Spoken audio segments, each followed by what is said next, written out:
मैं आपसे कहना चाहता हूं, आज आपसे कहना चाहता हूं, कांग्रेस पार्टी जो कहती है सो करती है। कमलनाथ जी एक ऐसे व्यक्ति हैं जो अपने वादे के पक्के हैं। सरकार हमारी बन गई थी, कर्जा माफी की प्रक्रिया शुरू हो गई थी और 27 लाख किसानों को कर्जा माफ हो गया था। लेकिन कुछ ऐसे बेईमान और गद्दार विधायक जो कि आपका यहां पे जिनको आपने चुन के भेजा था, करोड़ों में बिक गए और वो करोड़ों में बेचने के बाद फिर यहां पर खूब पैसा कमाया और आजकल साड़ियां बांट रहे हैं। चुनाव आया ना, ये साड़ी बांट रहे हैं। मामा जी जो है उनको लाडली बहना याद आ रही है अब 18 साल बाद। बात यही है, ये लोग आप सब लोगों को बेईमान समझते हैं, आप लोगों को मूर्ख समझते हैं। ये अमूल्य वोट हम लोगों का जो पंडित जवाहरलाल नेहरू, बाबा साहब अंबेडकर ने हमको दिया, जो सरकार बना सकता है, सरकार पलट भी सकता है, उसकी कोई कीमत होती है क्या?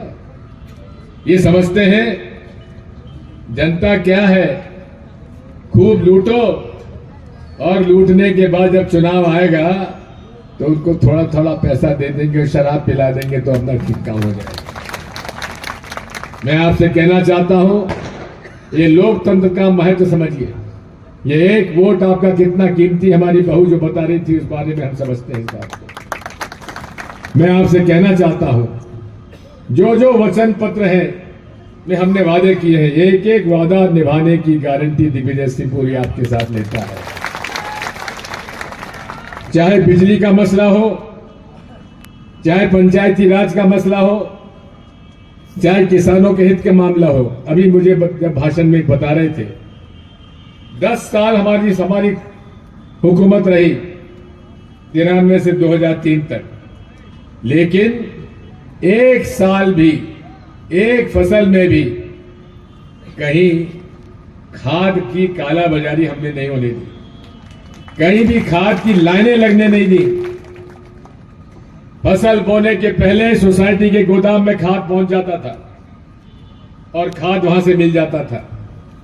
लेकिन आज हालत यह है, लाइनें लगती हैं, थाने में बट रही हैं और 150-150, 200 रुपया बोरी पर काला बाजारी में पैसा लिया जा रहा है कि नहीं लिया जा रहा है। कीमतें बढ़ती जा रही है, महंगाई बढ़ती जा रही है, फसल की कीमत बढ़ नहीं रही है, लागत बढ़ती जा रही है और मोदी जी कहते हैं कि दुगना, मैं 2022 तक किसानों की आमदनी दुगना कर दूंगा। ये बात मुझे आप ये बताइए, कौन सी बात है जो नरेंद्र मोदी जी ने जो कही हो वो सही निकली हो? कौन सी बात है शिवराज सिंह चौहान ने जो कही हो सही निकली हो?